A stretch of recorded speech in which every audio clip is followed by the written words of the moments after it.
l'opposition radicale organisée dans la coalition Yewwi Askan Wi, que nous avons l'habitude d'abréger Yaw, est dans une dynamique de violence insurrectionnelle qui ne dit pas son nom. Assurément, la deuxième vague plus dévastatrice compromettée aux populations sénégalaises est en préparation, après celle du mois de mars qui avait occasionné la mort de 14 jeunes, le saccage de magasins de grande distribution, l'incendie de stations de service, de domiciles de personnalités politiques et d'avocats, de véhicules de journalistes calcinés, les attaques des institutions de la République, préfecture, commissariat de police, brigade de gendarmerie, d'organes de presse, etc. Deux prétextes sont avancés pour justifier une telle opération devant l'opinion et mobiliser les jeunes.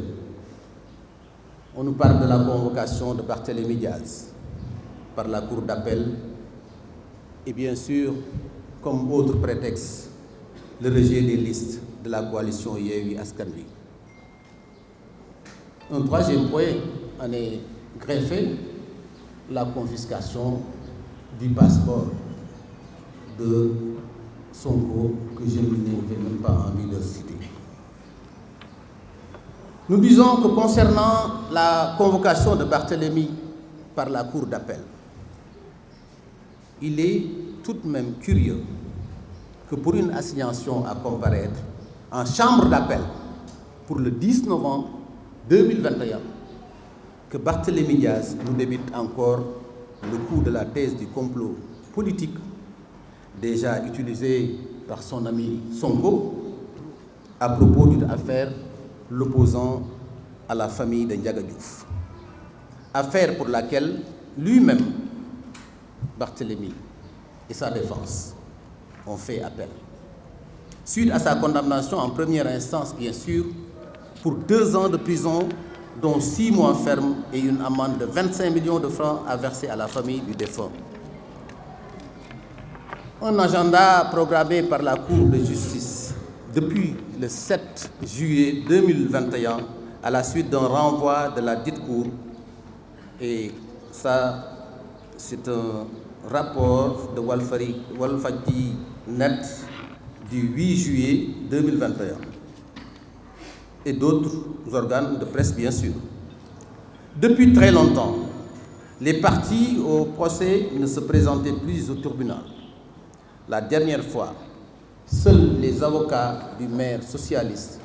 avaient marqué leur présence en l'absence de leurs clients, ce qui avait poussé les juges à renvoyer l'affaire pour comparution des parties civiles.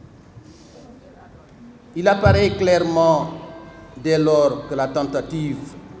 de faire l'amalgame entre cette affaire de justice et la candidature de Barthélémy Diaz à la mairie de Dakar aux élections de janvier 2022 est une grossière manipulation qui ne résiste pas aux faits. L'appel aux jeunes de sortir massivement dans la rue pour l'accompagner au palais de justice est encore une tentative déguisée de semer le désordre et de provoquer la violence, permettant à une certaine opposition irresponsable de tenter d'installer le chaos et la désolation. Cela, les citoyens ne sauraient l'accepter dans un contexte où tout le monde espère une sortie de crise post-Covid. C'est pourquoi la coalition, la grande mouvance présidentielle Benno Bokk Yakaar dénonce avec la dernière énergie ces agissements qui violent toutes les règles républicaines et dont le seul objectif est de créer un climat de violence et de terreur permettant à l'opposition radicale de pousser le pays vers le chaos, ce que nous n'accepterons jamais. Concernant le rejet des listes de Yewwi Askan Wi, là également, personne ne peut comprendre que les dirigeants de la coalition de l'opposition extrémiste puissent appeler leurs mandataires à aller envahir les préfectures et les sous-préfectures sans attendre la saisine des tribunaux sur ces questions qui ne sont pas encore traitées. Notre conviction est alors qu'elle veut utiliser ces rejets pour jeter le discrédit sur le processus électoral en cours. L'arrêté est censé servir pour pousser les jeunes dans les rues et appeler à la confrontation avec les forces de l'ordre, afin de faire advenir la deuxième vague, plus destructrice, promise depuis mars 2021. Nous tous nous en rappelons. En dehors de l'amateurisme qui transparaît dans les motifs de rejet de ces listes,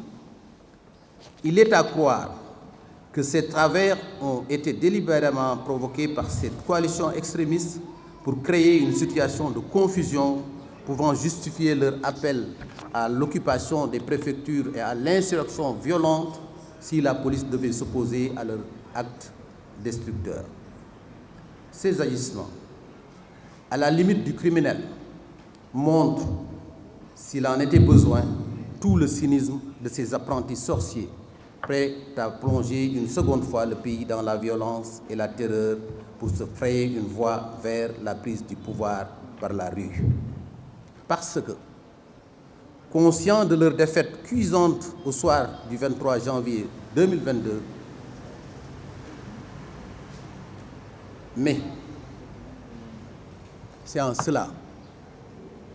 que Benno Bokk Yakaar condamne avec fermeté et appelle ses militants et sympathisants à la mobilisation afin d'aller partout, et je dis partout, porter le message de paix, mais également de vigilance, pour préserver celle-ci afin que le processus électoral en cours dans toutes les localités puisse se dérouler jusqu'à son terme dans la sérénité et le respect des normes de la démocratie républicaine. Benno Bokk Yakaar, la grande coalition, demande solennellement à l'opinion nationale